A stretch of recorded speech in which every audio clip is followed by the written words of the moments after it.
Terlebih dahulu, saya ingin mengucapkan penghargaan kepada kesemua 42 ahli yang berhormat senator yang telah menyertai perbahasan usul kajian separuh penggal Malaysia, rancangan Malaysia ke-12 ini. Terima kasih kepada semua yang berhormat menteri dan timbalan menteri yang telah selesai menggulung untuk kementerian masing-masing, dan insya-Allah saya akan memberi jawapan-jawapan kepada beberapa hal dasar yang khusus yang berkaitan dengan kementerian saya. Seramai 28 ahli yang berhormat senator telah berbahas perkara-perkara dasar yang menyentuh secara langsung bidang dan tanggungjawab saya, merentasi isu-isu utama seperti berikut. Reformasi struktur ekonomi, soal KSP RMK 12, banyak juga yang menyentuh mengenai peruntukan pembangunan, usaha kerajaan untuk membasmi kemiskinan, perancangan-perancangan pembangunan wilayah, dan ada juga yang menyentuh mengenai dengan izin Sustainable Development Goals dan juga Environment, Social and Governance. Jadi saya mohon izin Tan Sri Yang Dipertua supaya saya jawab dengan merangkumkan, kerana kesemua 28 tadi sebenarnya menyentuh perkara-perkara dasar dalam 6 kategori tadi. Baik. Perkara pertama ialah reformasi struktur ekonomi negara dan kajian separuh penggal. Sebanyak 7 ahli yang berhormat telah menyentuh perkara-perkara mengenai kedudukan dan struktur ekonomi negara, termasuklah soal pengukuhan fiskal, subsidi bersasar dan juga pengkalan data utama ataupun padu, pandangan-pandangan mengenai masalah gaji dan dasar gaji progresif, dan secara keseluruhannya bagaimana perkara-perkara struktur ekonomi ini ditangani di dalam KSP. Keseluruhan KSP dirangka untuk menangani cabaran-cabaran dalaman dan global yang dihadapi ekonomi negara agar negara terus berdaya saing dan limpahan ekonomi daripada pertumbuhan ekonomi negara itu sampai kepada rakyat.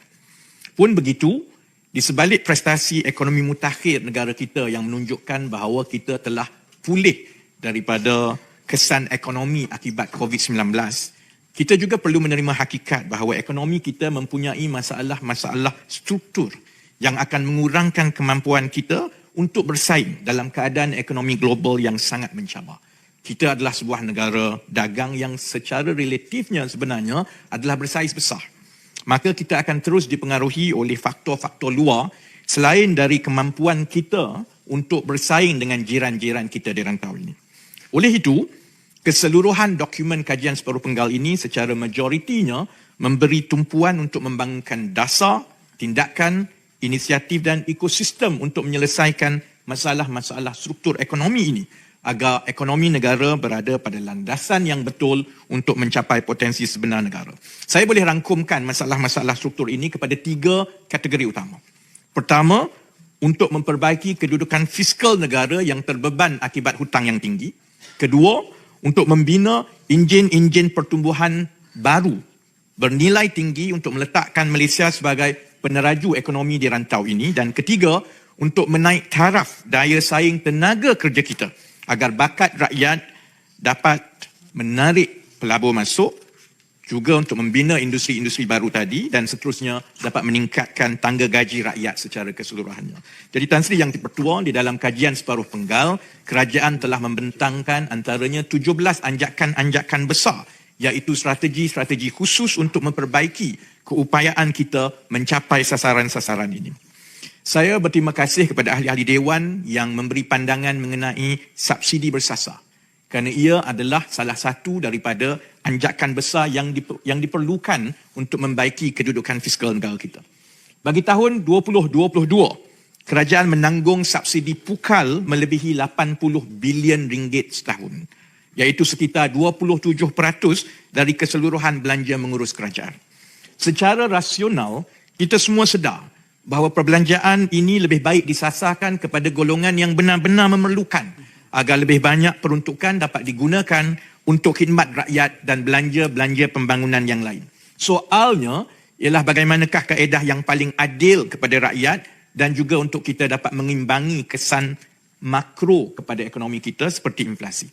Jadi saya berterima kasih kepada semua ahli Dewan yang memberi perhatian khusus mengenai pangkalan data utama ataupun padu, iaitu mekanisme utama yang akan digunakan oleh kerajaan untuk menjayakan pelaksanaan dasar subsidi bersasar kerajaan. Bagi menentukan kumpulan sasar yang benar-benar layak dan mengurangkan dengan izin Tan Sri Yang Dipertua inclusion and exclusion error, kerajaan telah mengambil inisiatif membangunkan satu pangkalan dasar isi rumah yang menyeluruh dan bersepadu sebagai rujukan berpusat dalam membantu kerajaan membuat keputusan supaya keputusan penentuan keluarga yang layak itu adalah berasaskan data serta mengatasi masalah sedia ada selama ini bahawa kerajaan ada pelbagai data dalam beratus-ratus kementerian, agensi dan dalam pangkalan data, tetapi pangkalan data ini sebenarnya berada dalam keadaan tersendiri ataupun silo dan sebenarnya dia non-interoperable. Dia tak boleh digabungkan dan dia tidak boleh saling merujuk kepada setiap satu pangkalan data.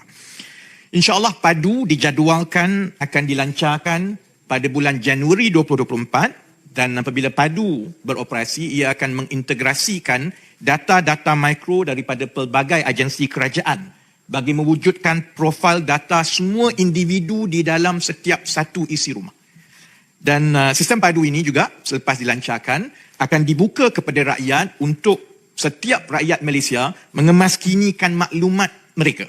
Bermula pada Januari hingga Mac 2024 dan selepas itu kerajaan akan pada masa serentak akan menjalankan proses untuk mengesahkan dan untuk kita lakukan semak silang supaya kita benar-benar dapat mengesahkan kelayakan seseorang itu untuk mendapat subsidi bersasar berasaskan kepada pendapatan boleh belanja bersih sesebuah isi rumah. Jadi ada perkara-perkara yang dibangkitkan oleh ahli dewan. Contohnya tentang aplikasi, tentang MySejahtera, tentang yang lain-lain. Sebenarnya kita memang ada semua data ni dan Sri Yang Dipertua. Tapi kita tidak ada data yang menyeluruh terutama yang melibatkan tahap pendapatan dan perbelanjaan sesuatu isi rumah. Jadi MySejahtera contohnya memang ada maklumat 32 juta rakyat Malaysia. Tapi dia ada nama dan juga kad pengenalan, jantina dan juga dah dicucuk vaksin atau tidak. Dia sama juga dengan Jabatan Pendaftaran Negara. Ada 32 juta rakyat Malaysia tapi dia tidak dipadankan di dalam satu isi rumah. Dia adalah data individu. Padu akan membolehkan semua data ini digabungkan supaya kita tahu satu isi rumah maknya siapa, anaknya siapa, isterinya siapa, berapa pendapatan dia, berapa perbelanjaan dia yang akhirnya boleh memberikan apa yang dipanggil pendapatan boleh belanja bersih dan yang inilah yang akan dijajarkan untuk menentukan sama ada sesuatu keluarga itu layak mendapat subsidi bersasar ataupun tidak. Jadi dengan pendekatan tersebut walaupun rumit kerana dia melibatkan beratus-ratus juta data daripada seluruh rakyat Malaysia, insya-Allah pelaksanaan padu dijangka akan meminimumkan pertindanan dari segi pengagihan bantuan dan subsidi oleh pelbagai agensi kerajaan. Dan Yang Dipertua, dengan masa yang pendek, saya berhajat untuk hanya menjawab soalan-soalan dan perkara-perkara yang dibawa oleh ahli dewan yang mengambil serta di dalam perbahasan. Bukannya ahli dewan yang hanya hadir hari ini tak timbulkan langsung, tak sentuh mengenai kementerian saya tetapi hanya bangun sekarang. Tanya beza sikit. Boleh Perbezaan. Boleh. Terima kasih. Jadi terima kasih YB Senator. Saya akan teruskan kerana YB Senator tidak bangun langsung dan tidak menyentuh langsung tentang urusan kementerian saya untuk berlaku adil kepada semua ahli dewan yang lain yang mengambil terusan. Saya nak tanya sikit je, perbezaan. Sikit je. Perbezaan di antara data padu dengan e-kasih. Apa beza dia? Itu je saya tanya. Terima kasih. Baik, saya akan jawab selepas ini. Dia memang saya akan terangkan kenapa kerajaan perlu menghasilkan padu berbanding dengan data-data sedia ada termasuklah e-kasih. Baik. Yang Berhormat Yang Ketua, boleh senarai nama siapa yang telah pun terlibat dalam ucapan? Ataupun ini memang satu peraturan yang tak boleh soalan tambahan untuk sesi penjelasan daripada dia untuk berlaku adil, saya boleh baca semua yang telah bercakap lah, tapi dia akan ambil masa lah, 10 minit kan. Untuk subsidi bersasar dan padu, Senator Datin Haji Harus Suryati, Senator Datuk Arman Azhar Abu Hanifah, Senator Tuan Aknan anak lelaki Datuk, kemudian dasar gaji progresif pun mereka turut bercakap, termasuklah juga Datuk Seri Hajah Zurainah binti Musa, kemudian disambung oleh Senator Tan Sri Datuk Loh Kian Chuan. Saya boleh baca semua ni, jadi saya memang untuk berlaku adil dalam masa 40 minit itu supaya kita tumpu betul-betul kepada perkara-perkara dasar. Jadi kalau ada, insya-Allah yang ditimbulkan itu akan dijawab dan saya akan bagi laluan kepada anggota dewan yang memang mengambil bahagian ataupun menimbulkan perkara itu. Supaya begini Ahmad, yang baiknya biar kita dengar Menteri menjawab dulu. Kalau ada dalam jawapan menteri itu tidak terjawab soalan-soalan yang telah dibangkit, boleh bangkit selepas tu. Maknanya kita tidak menjelah benda yang ada dalam jawapan dia. Setuju Tan Sri. Kalau tidak kita akan terherot dengan menjawab perkara yang memang akan dijawab pun. Baik, saya kembali kepada padu tadi kan. Berdasarkan daripada data-data daripada padu ini insya-Allah, penentuan kumpulan sasar akan lebih tepat dan memenuhi objektif pelaksanaan sesuatu dasar, dan ini akan membantu kita mengatasi banyak perkara yang ditimbulkan selama ini. Soal keciciran, dia pergi kepada orang bukan warga negara lah yang sepatutnya pergi kepada kumpulan A tapi diherotkan sampai kepada kumpulan yang lain-lain. Jadi seperti yang saya tegaskan tadi, kriteria dalam menentukan kumpulan sasar akan dilihat daripada pelbagai aspek termasuk pendapatan, bilangan isi rumah dan juga tanggungan, lokaliti dan jarak ke tempat kerja serta pemilikan aset seperti rumah, kenderaan dan tanah. Supaya kita tak berulang lagi yang orang kata orang T20 kereta 5 tapi dapat subsidi daripada kerajaan untuk RON 95. InsyaAllah melalui kaedah ini, kerajaan tidak lagi menumpukan kepada kumpulan pendapatan tertentu seperti B40 seperti sebelum ini. Tetapi lebih melihat kepada kewajaran pemberian bantuan berdasarkan kriteria yang ditetapkan. Selain itu, insyaAllah data ini juga adalah mirip kepada real time. Maksudnya kalau data anak-anak bersekolah, bila data itu dikemaskini di Kementerian Pendidikan ataupun di Kementerian Pendidikan Tinggi, perkara itu juga akan dikemaskini di dalam padu supaya kita menyelesaikan perkara-perkara yang mana data-data ini tidak dikemaskini, orang yang telah meninggal pun kadang-kadang masih lagi ada dalam senarai kerajaan dan terus dapat bantuan. Jadi insyaAllah perkara ini kita akan laksanakan pada jadual masa yang agak mencabar kepada kerajaan. Kita buat keputusan, kita perlukan pangkalan data ini dahulu. Soal nak pakai sistem mana, kad ke, app ke, yang itu boleh diselesaikan dengan lebih mudah sebenarnya kerana punca keciciran itu ialah kita tidak mempunyai satu pangkalan data yang betul-betul lengkap. Jadi sebab itu kita ambil masa dan insya-Allah pasukan-pasukan daripada DOSM, daripada Mampu, daripada MOF, daripada Kementerian Ekonomi sedang bertungkus lumus dan insya-Allah kita boleh buka kepada rakyat untuk pengesahan bermula Januari 2024. Saya akan kembali kepada soalan Senator Datuk Razali tadi tentang e-kasih apabila saya menyentuh tentang pembasmian kemiskinan. Kan pembasmian kemiskinan itu dia sangat berkait rapat dengan soal e-kasih dan juga ada kena dengan padu. Buat masa sekarang kita bergerak kepada soal struktur ekonomi yang seterusnya iaitu gaji. Juga ada disentuh oleh beberapa ahli dewan yang turut serta dan anjakan mengenai gaji ini juga ialah anjakan yang besar yang dibawa oleh kerajaan di dalam kajian separuh penggal ini. Kerana kita tak mahu jadi negara sahaja berpendapatan tinggi tetapi rakyatnya tidak berpendapatan tinggi. Sebab itu kerajaan telah meluluskan dasar gaji progresif yang akan memperuntukkan sejumlah dana kerajaan setiap tahun.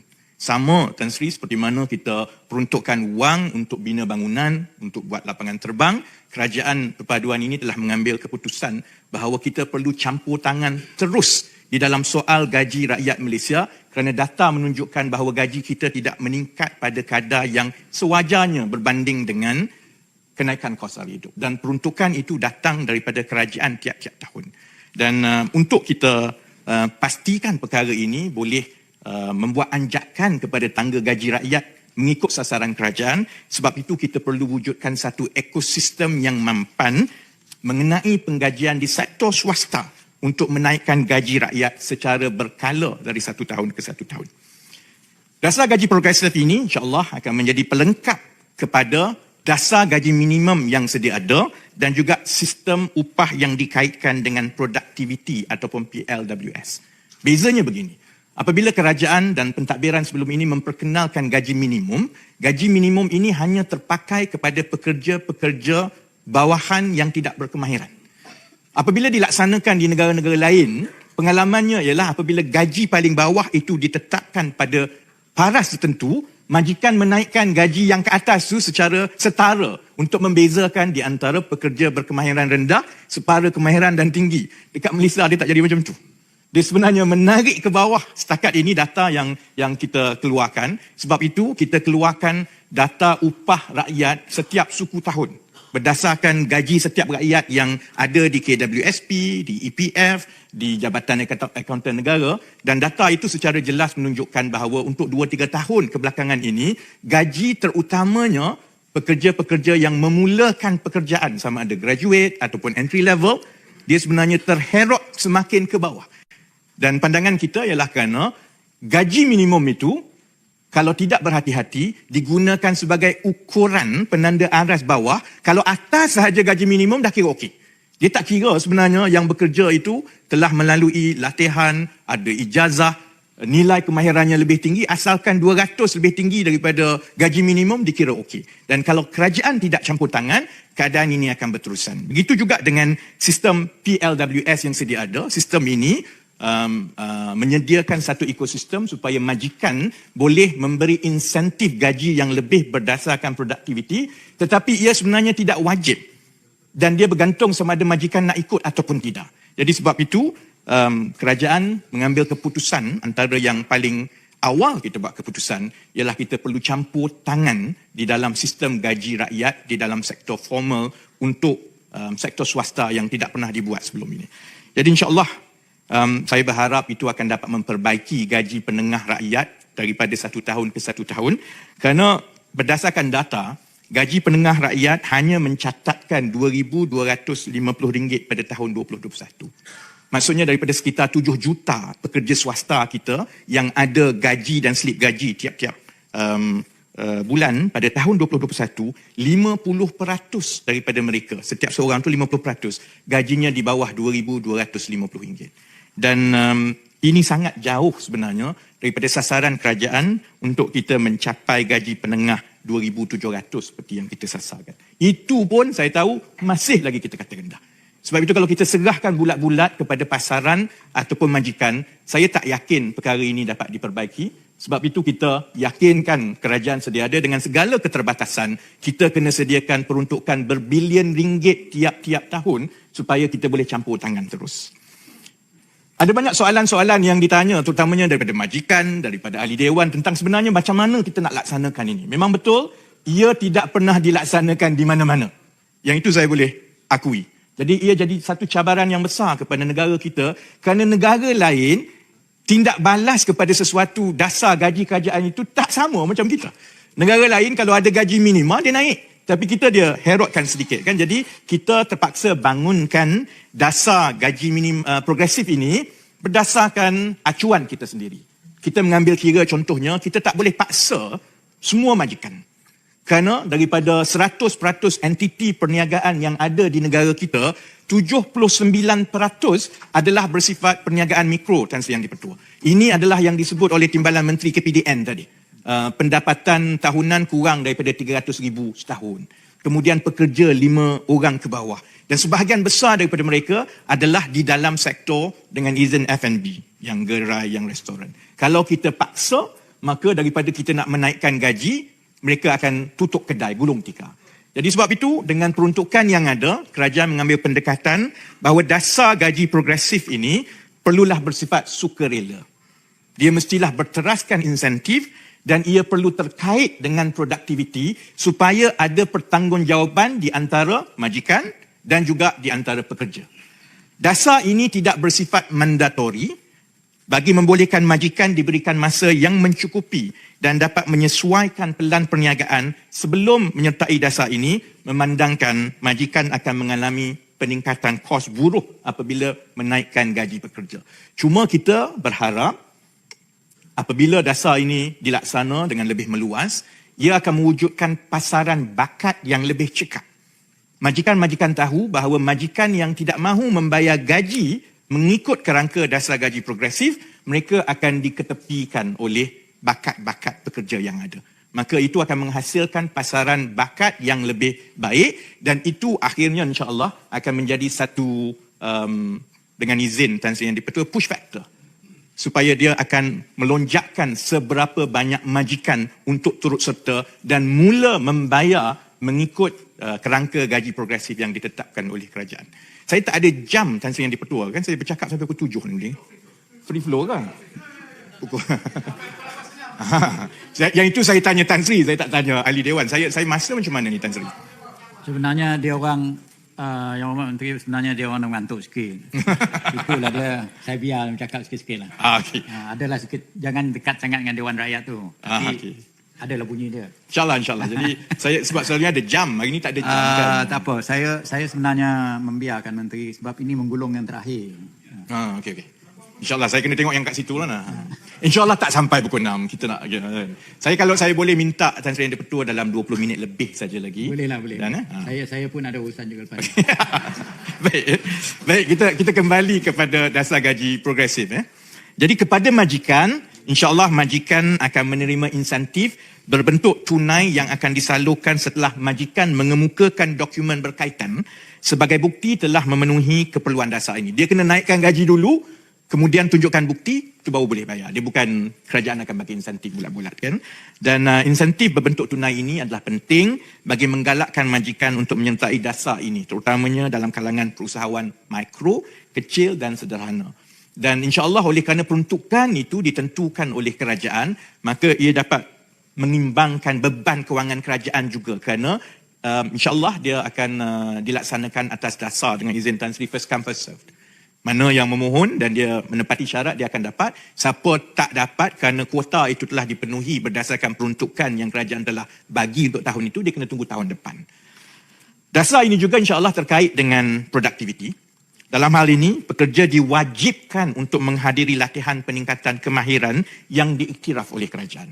Kerana pekerja dia tahu untuk dia mendapat tangga gaji tambahan yang lebih tinggi, maka dia perlu kekal di dalam daftar gaji progresif.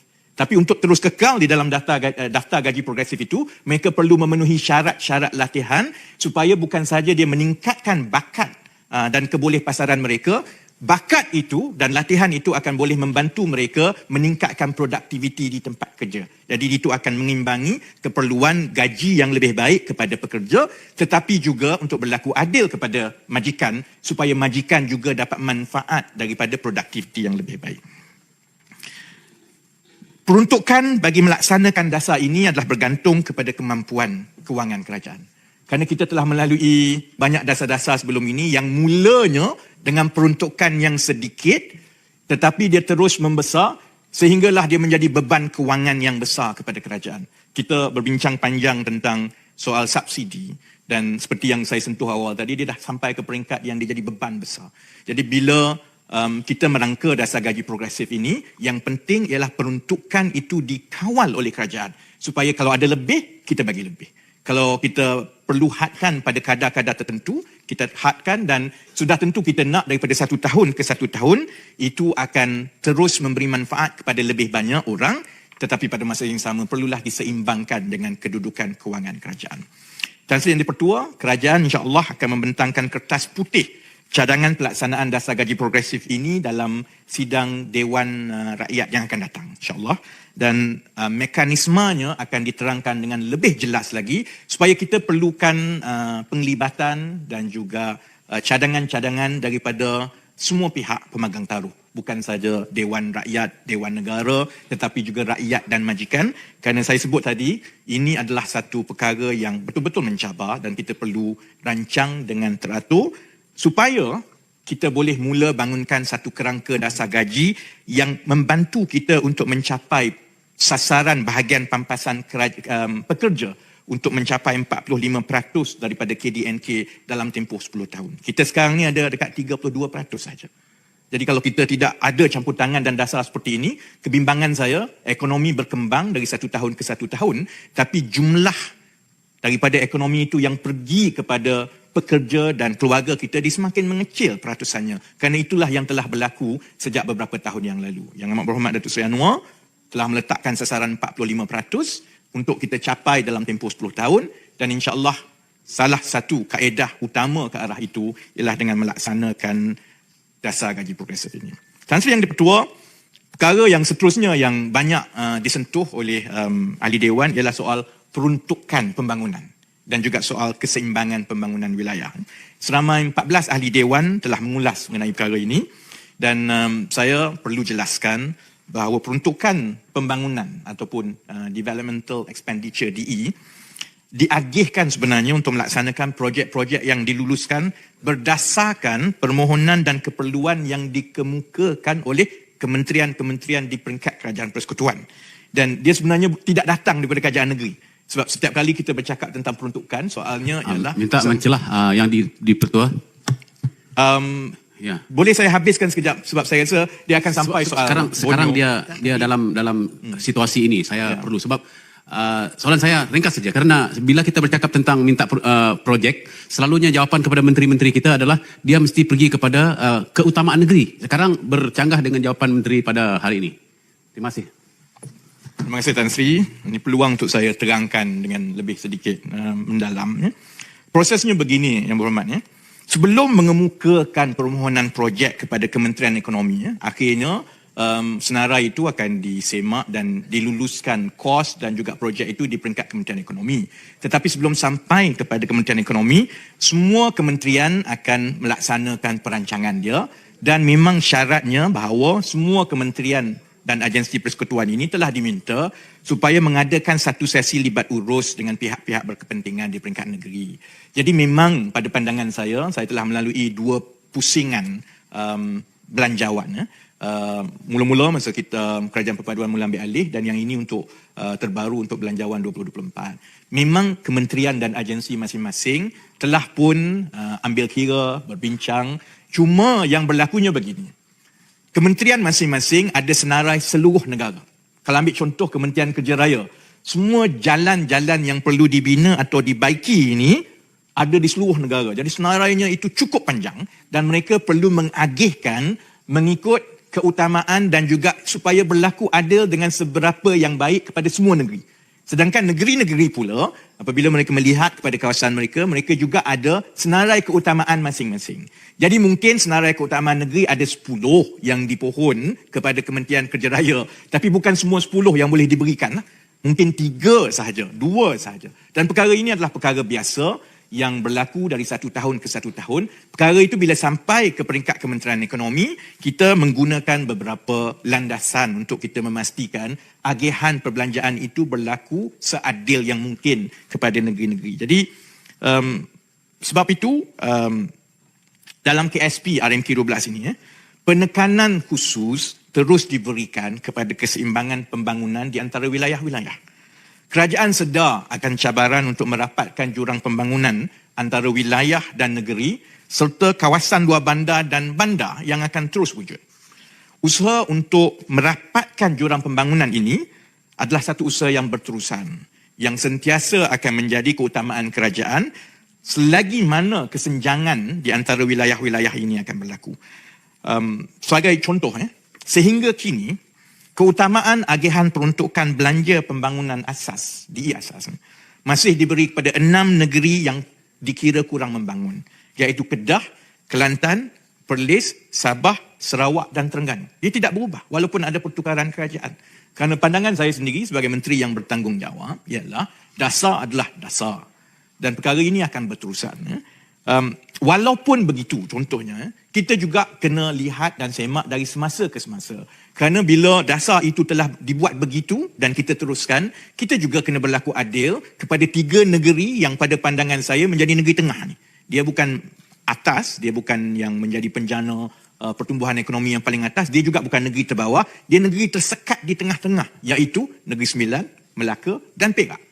Kerana mereka sebenarnya tak jauh beza dari segi pendapatan, dari segi pertumbuhan ekonomi. Dia lebih baik, tapi dari segi kedudukan sosioekonomi, penduduk-penduduk di 3 negeri ini, dia tak adalah jauh sangat beza daripada 6 negeri tadi.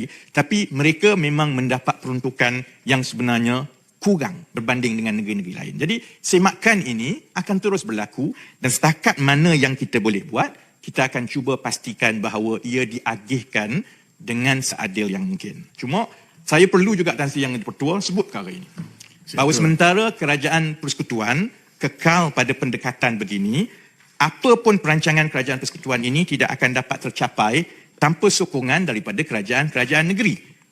Oleh yang demikian, sebab itu kerjasama erat dengan kerajaan-kerajaan negeri ini adalah amat diperlukan dalam memastikan projek-projek kerajaan persekutuan yang telah diluluskan dapat dilaksanakan dengan lancar dan berkesan di peringkat negeri untuk kepentingan rakyat. Sebab pandangan saya, begitu mudah. Jika negeri-negeri pembangkang sekarang ini terus mendapat pendekatan, terus mengambil pendekatan yang kadang-kadang tidak seiring dengan perancangan kerajaan persekutuan, ia sangatlah merugikan wang rakyat. Kerana kerajaan persekutuan telah pun memperuntukkan perbelanjaan yang paling besar kepada negeri-negeri di bawah pentadbiran pembangkang ini. Jadi wang itu sudah ada, projek itu sudah ada, maka wajarlah ia diselaraskan supaya hasil dan impak ekonomi yang maksimum dapat dicapai. Dan kita ketepikan perkara-perkara lain, hanya dengan itu baru kita dapat pastikan kesan itu baik kepada rakyat. Baik. Tan Sri Yang Dipertua. Saya kalau boleh saya nak terlacak teruskan. jauh ni negeri pembangkang Kawan menteri kita sebut. dapat keputusan tadi. Tunggu habis menteri itu akan jawab soalan. Ya. Nak tanya kejap, dia lupa bimbang. Sebab negeri pembangkang disebut Terengganu. Takkan lupa. Saya tak lupa, Okey, baik. terutamanya saya tak lupa siapa yang tak bangkit berbahas sebelum ini. Itu saya tak lupa. Sebab disebut Terengganu ni pembangkang, negeri yang miskin. Saya nak tanya dia, apa menteri, benchmark menteri yang mengatakan negeri Terengganu ni miskin dan tak boleh bagi peruntukan yang besar nak bandingkan Negeri Sembilan. Itu maksud saya ni. Takut menteri terlajak. Ini tak ada terlajak, Rahman. Ya. Okey, saya nak bagi menteri. Saya nak bagi penjelasan ni.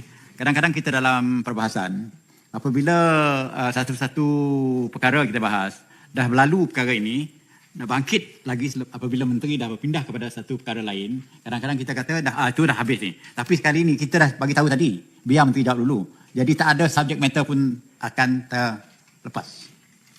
Mana boleh dia masih disoal. Silakan. Terima kasih Tan Sri. Saya sentuh sedikit yang Senator Datuk Razali sebut tadi. Ukuran ialah kita melihat kepada pertumbuhan ekonomi, kita melihat kepada saiz ekonomi, kita melihat kepada pendapatan isi rumah purata di negeri-negeri tersebut. Dan berdasarkan angka-angka ini, sebab itu kita ada senarai contohnya ekonomi terbesar, ekonomi yang paling pesat, gaji dan pendapatan isi rumah, dan inilah yang digunakan untuk dijadikan sebagai landasan dan kayu ukur. Sebab itu contohnya negeri Terengganu, negeri Kelantan, negeri Kedah, ini saya rasa kita sedia maklumlah pendapatannya lebih rendah dan pekerjaannya bentuknya lebih rendah. Jadi ini yang digunakan untuk mengukur dan mengkategorikan negeri mana yang berada di atas dan negeri mana yang berada di bawah. Baik Tan Sri Yang Dipertua, saya sambung supaya kita kekal untuk kalau boleh habis dalam 10 minit lagi kan. Soal peruntukan tadi saya wajar maklumkan kepada Dewan pecahan-pecahan peruntukan kepada 6 negeri ini dari tahun 2021 hingga 2023. Untuk tahun 2021, 6 negeri tersebut mendapat 13.5 bilion ringgit. Dan itu adalah separuh, 50% daripada peruntukan pembangunan kerajaan. 2022 dia kekal naik lagi daripada 13 bilion kepada 15 bilion. Dan apabila kerajaan perpaduan ambil alih, naik lagi kepada 17 bilion. Jadi saya harap ini mematikanlah segala polemik yang berkaitan dengan peruntukan ini supaya masing-masing bidang kuasa kerajaan negeri tumpu kepada bidang kuasa kerajaan negeri. Setiap negeri-negeri boleh bersaing masing-masing mentadbir dengan terbaik dan saya boleh bagi jaminan bahawa kita akan kekal dengan dasar yang kita telah buat ini. Yang kita nak pastikan ialah setiap RM1 yang dibelanjakan di negeri-negeri yang diberi tumpuan ini, hasilnya itu berbaloi kerana RM1 itu diambil daripada negeri-negeri yang lain. Dan itu keputusan yang saya terpaksa tanggung. Sama ada saya nak bagi lebih kepada Perak ke Negeri Sembilan ke Melaka ke Selangor, itu keputusan yang saya tanggung tiap-tiap tahun. Saya berdoa supaya peruntukan ini yang memang telah dilebihkan disambut dengan baik di 6 negeri ini supaya kita boleh melihat keadaan sosio-ekonomi rakyat di negeri-negeri ini naik meningkat seperti yang dirancang dengan pelaburan-pelaburan kerajaan ini. Mengenai Sabah dan Sarawak, strategi dan inisiatif bagi Sabah dan Sarawak ini disebut secara khusus di dalam KSP dalam bab 5. Walaupun kita tidak ada senarai projek khusus untuk Sabah dan Sarawak, tak ada senarai projek yang khusus untuk Labuan sebab ada ahli dewan yang menimbulkan soal apakah Labuan dipinggirkan. Saya nak maklumkan bahawa pembangunan di wilayah Persekutuan Labuan itu sebenarnya tetap menjadi sebahagian daripada keutamaan dan selain daripada peruntukan-peruntukan yang sedia ada, sebenarnya Labuan ini juga termasuk di dalam BIM niaga iaitu Brunei, Indonesia, Malaysia, Philippines, East Asian Growth dan ada projek-projek khusus pun yang dibangunkan melalui inisiatif BIM niaga ini di Labuan, termasuklah dadang solar, termasuklah juga projek naik taraf pelupasan sampah, naik taraf lampu dan sebagainya. Tetapi saya sedia maklum bahawa sebenarnya masih banyak yang perlu dibuat untuk Labuan. Dan insya-Allah perkara itu akan terus diberi perhatian supaya kita tidak timbul isu bahawa peruntukan yang lebih pergi kepada Sabah tetapi terhenti daripada dia sampai ke Labuan. Sedangkan Labuan itu selalu dilihat sebagai begitu rapat ekonominya dengan Sabah. Tuan Yang Di-Pertua, bahagian terakhir. Bahagian terakhir ini ialah soal kemiskinan. Ada banyak ahli dewan yang memberikan masa yang secukupnya berbahas mengenai kemiskinan. Ada sebenarnya 5 ahli dewan yang membangkitkan soal isu kemiskinan ini. Itu yang saya nak kembali kepada soal ikasih dan padu dan soal pengkalan data yang ditimbulkan awal-awal tadi. Kerajaan menyedari bahawa sebarang usaha untuk membasmi kemiskinan ini, satu faktor yang paling penting untuk memastikan keberkesanan usaha-usaha itu adalah berkait rapat dengan sumber data utama yang dijadikan rujukan. Kalau data itu tidak tepat dan tidak dikemaskini dan tidak melambangkan perkara yang sebenarnya di bawah, segala peruntukan dan fokus kerajaan dia jadi tercicir. Dan kita akan terus berada dalam kitaran masalah soal pembasmian kemiskinan. Setakat ini, sumber data utama yang digunakan di dalam sistem kerajaan adalah pertama daripada IKASih, iaitu Bank Data Kemiskinan Nasional, dan satu lagi untuk masyarakat orang asli ialah Sistem Informasi Data Maklumat Masyarakat Orang Asli ataupun AIDAMAK. Berikut ialah data-data kemiskinan. Sehingga 31 Ogos 2023, sejumlah 112,862 ketua isi rumah, maksudnya isi rumah, direkodkan sebagai miskin tegar di dalam sistem IKASih. Jumlah tersebut turut meliputi miskin tegar yang direkodkan di 6 negeri yang paling kurang membangun. Di Kedah, 12,389 keluarga.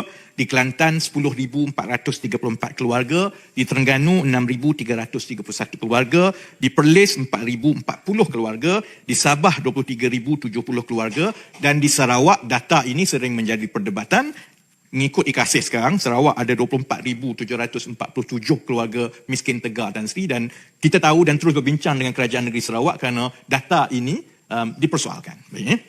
Walau bagaimanapun, terdapat isu keraguan terhadap pangkalan data kemiskinan ini.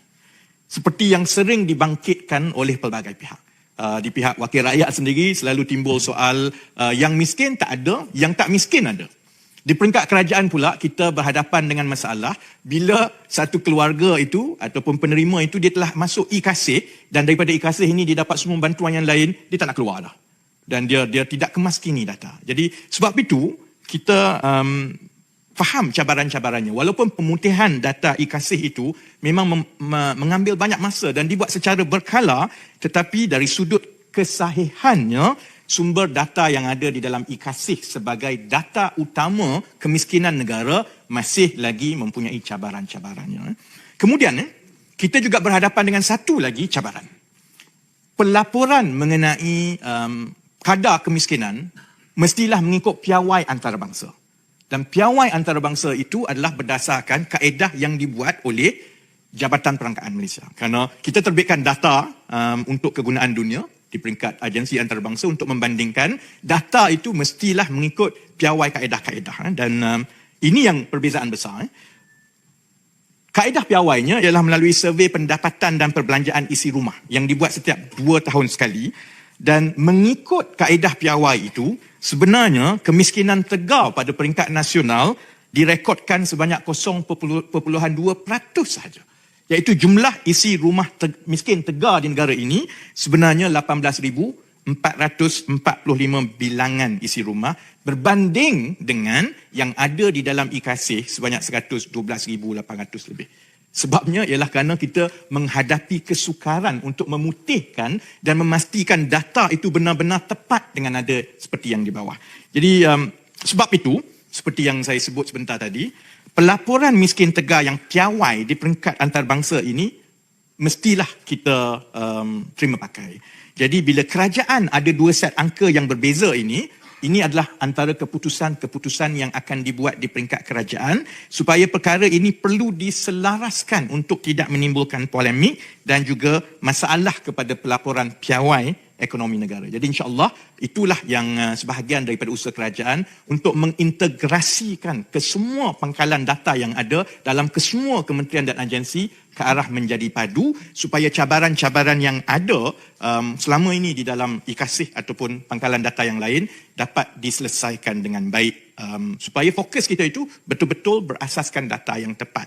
Dan padu insya-Allah akan mengambil sehingga 270 pangkalan data daripada semua sistem yang ada dalam kerajaan, termasuklah zakat, termasuklah syarikat swasta, termasuklah badan berkanun, dan ia akan terus ditambah, dan itu insya-Allah akan mengatasi perkara-perkara yang ditimbulkan sebelum ini mengenai ketepatan data. Because dengan izin Tan Sri Yang di-Pertua, we must begin with the right data. Betul-betul 10 minit dah. Baik, betul-betul 10 minit. Jadi saya terus kepada soalan terakhir yang ditimbulkan, iaitu soal inisiatif-inisiatif untuk membasmi kemiskinan. Ya. Jadi saya ingin memberi makluman kepada ahli dewan yang turut serta tentang pelbagai usaha yang telah dibuat oleh kerajaan.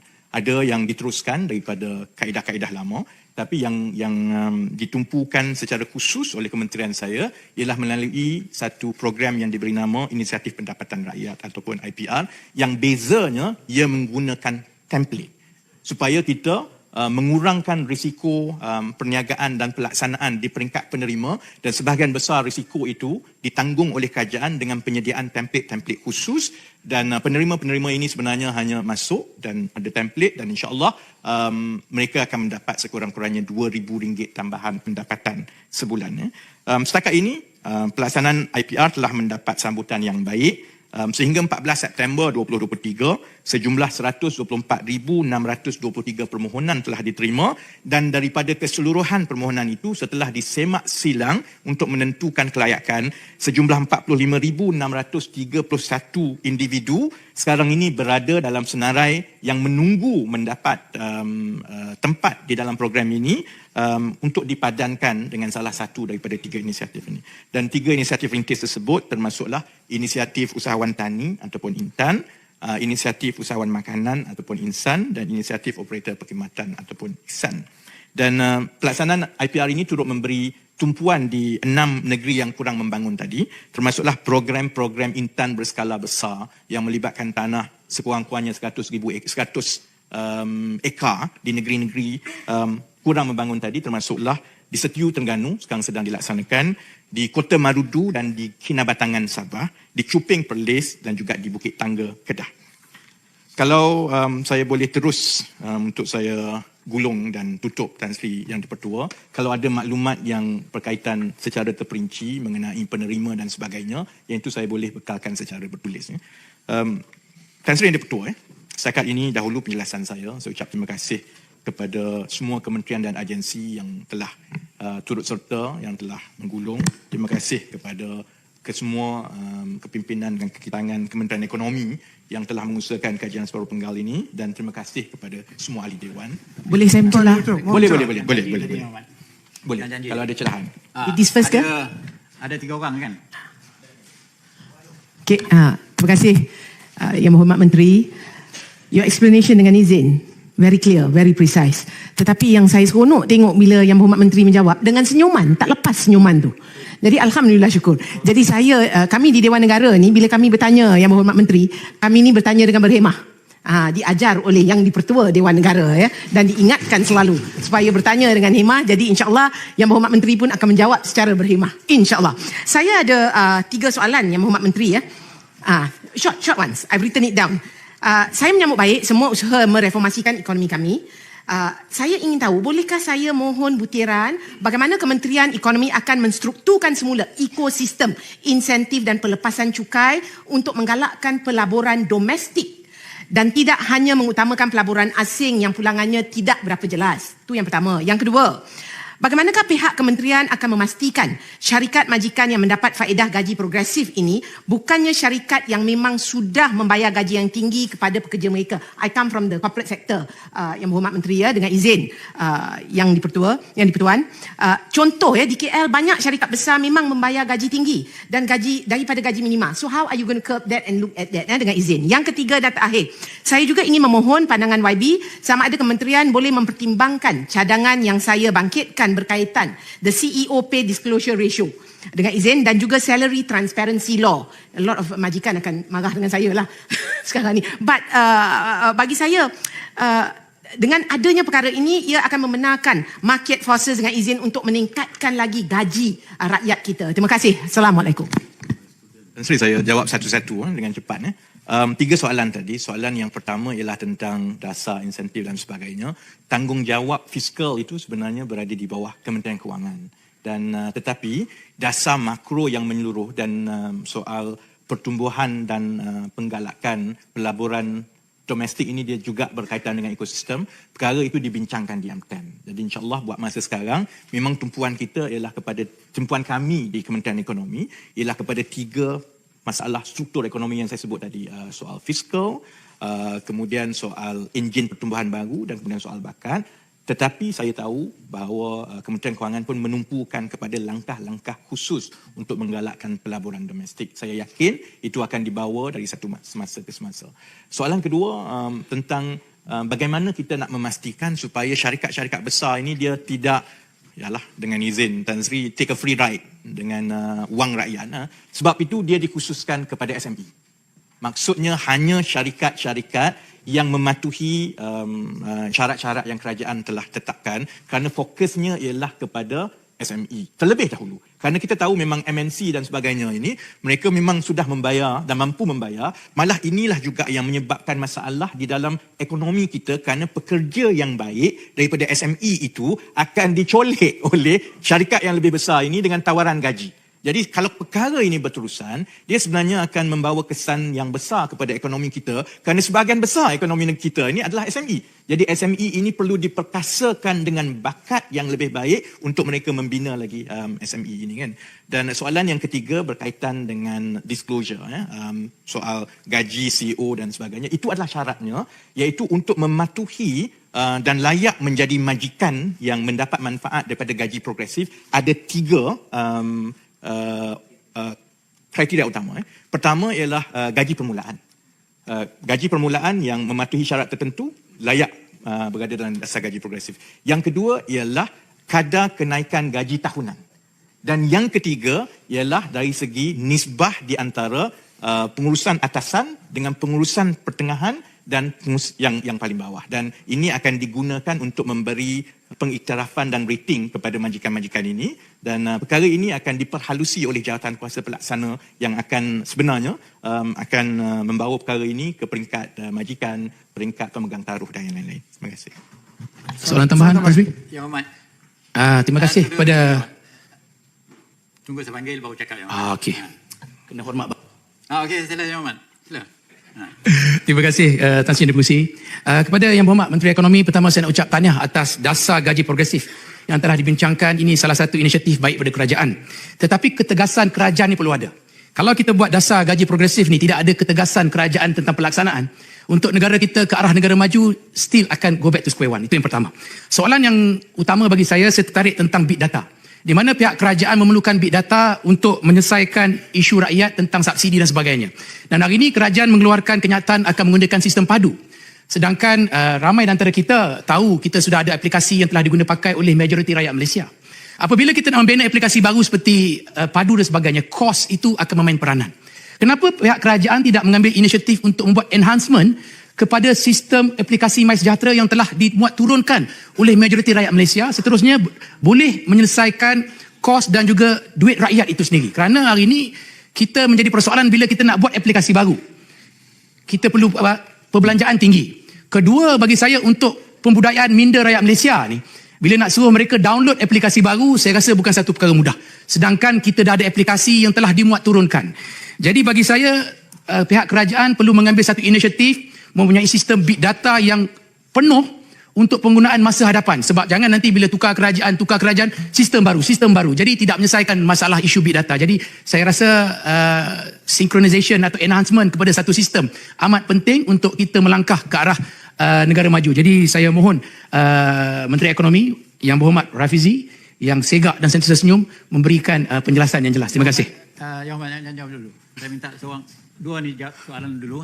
Minta Yang Muhammad soalan ya dengan ringkas. Okey. Ya. Saya satu, Tan Sri, saya dekat satu. 1, 2, 3. Okey. Tan Sri Yang Dipertua, saya ada berucap mengenai REE yang mana saya mencadangkan badan agensi atau JLC ditubuhkan oleh kerajaan. Saya mencadangkan pada pihak kerajaan pada hari ini, letaklah kementerian yang sesuai sebenarnya menyelesaikan masalah REE ini adalah Menteri Ekonomi ni, Kementerian Ekonomi. Kerana dia boleh koordinat dengan semua negeri-negeri supaya tempoh masa untuk kita buat rundingan tu pendek dan hasilnya cepat. Saya rasa saya cadangkan bagi kepada dia orang. Kerajaan yang ada ditimbangkan. Baik, Itu Ahmad. saja. Ya Ahmad. Sila.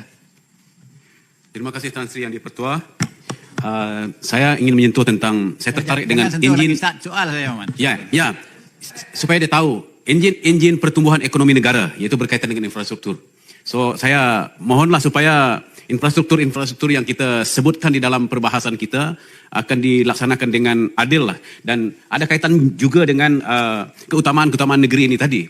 Dan kita melihat supaya kerajaan juga menyemak keutamaan negeri itu sama ada benar-benar keutamaan, sebab ada di kalangan kita wilayah ataupun kawasan daerah-daerah kita ni kadang-kadang kita tak puas hati kerana daerah kita ini tak dimaju-majukan. Kita minta seolah-olah ada juga kerajaan negeri yang tidak mau dengar kita punya permintaan. Ini saya mohon pertimbangan Menteri Ekonomi. Okey, terima kasih. Last. Terima kasih. Saya teruskan soalan. Pergi soalan. Nak minta Yang Berhormat Menteri dedahkan senarai 247 bekalan data yang dijadikan rujukan kepada sistem padu. Nombor satu. Nombor 2, 247 bekalan data ini siapa operatornya? Yang kedua. Yang ketiga, sejauh mana keterjaminan data pribadi daripada padu? Terima kasih. Yang Berhormat. Kalau 27 nak dah baca Yang Ahmad sampai 27 malam ni. Terima kasih Tan Sri. Saya jawab dengan cepat. Tadi Senator Dato' Arman tanya tentang satu ialah tentang penguatkuasaan soal gaji progresif dan sebagainya. Saya kira majikan pun sebenarnya rakyat. Dan majikan pun pada pandangan saya sebagaimana yang mereka mampu, mereka juga mahu membayar gaji yang baik kepada pekerja-pekerja, kerana gaji yang baik akan menghasilkan pekerja yang produktif. Tapi ada kekangan-kekangan tertentu. Jadi sebab itu buat masa sekarang kita perlu mengimbangi di antara keperluan menaikkan gaji dengan kemampuan syarikat-syarikat, kerana kita telah pun melalui proses ini semasa pengenalan gaji minima. Walaupun kerajaan bagi arahan kena gaji minima, tapi dia akan ada satu kumpulan besar yang datang dan beritahu kalau kami laksanakan maka kami tutup kedai. Jadi sebab itu saya ingat kita perlu sesuaikan dari satu masa ke satu masa, dan saya berharap bila kerajaan peruntukkan berbilion, itu bukti keikhlasan yang boleh memujuk lebih banyak majikan untuk turut serta di dalam dasar ini. Soal tentang MySejahtera, sebenarnya padu dibangunkan secara penuh oleh kaki tangan kerajaan tanpa perunding luar, tanpa kos. Jadi itu sebenarnya beban kepada terutamanya kaki tangan daripada DOSM dan juga mampu yang perlu membangunkan sistem sebesar ini. Ini adalah pengkalan data yang paling besar ada di negara kita, tetapi ini cabaran yang saya lontarkan kepada penjawat awam. Saya yakin setelah 10 bulan saya bekerja dengan mereka, saya yakin mereka boleh laksanakan ini dengan kepakaran yang mereka ada, tanpa kos dan tanpa perunding luar, kerana kita perlu bina kepakaran ini di dalam kerajaan dan di dalam kalangan penjawat awam kita. Memang kami pucat muka lah kalau tak jadi, parah kami. Tapi saya yakin cabaran itu nampaknya setakat ini padu akan dapat dilaksanakan dengan baik. Yang penting ialah pangkalan data dengan izin the back end tu. Bila sudah ada pangkalan data sebesar itu, front end itu boleh gunakan apa-apa yang lain. Kerana akhirnya mereka kena rujuk juga kepada pangkalan data itu. Pangkalan data itu yang sebelum ini tidak ada.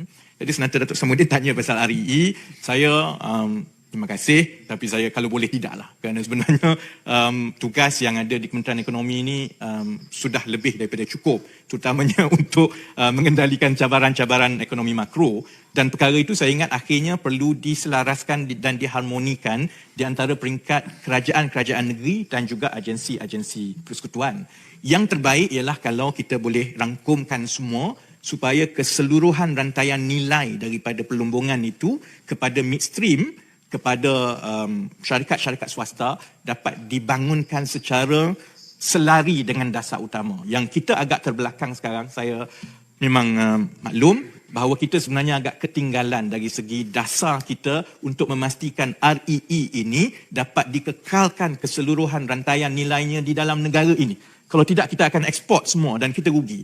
Dan sebab itu antara keputusan pertama yang kita buat ialah supaya menghentikan sebarang kelulusan ekspor. Saya tahu kementerian yang terbabit selain daripada kementerian saya adalah Kementerian NRECC dan juga Kementerian Pelaburan MITI sekarang ini sedang bertungkus lumus untuk menyediakan kerangka dasar keseluruhan itu. Tapi sebaik-baiknya saya ingat dia akan terus dikekalkan di kementerian yang lain lah, bukan di Kementerian Ekonomi. Sebab banyak lagi tugasan-tugasan dan lain. Dan yang terakhir sekali tadi YB Senator Abun tanya tentang projek-projek ini.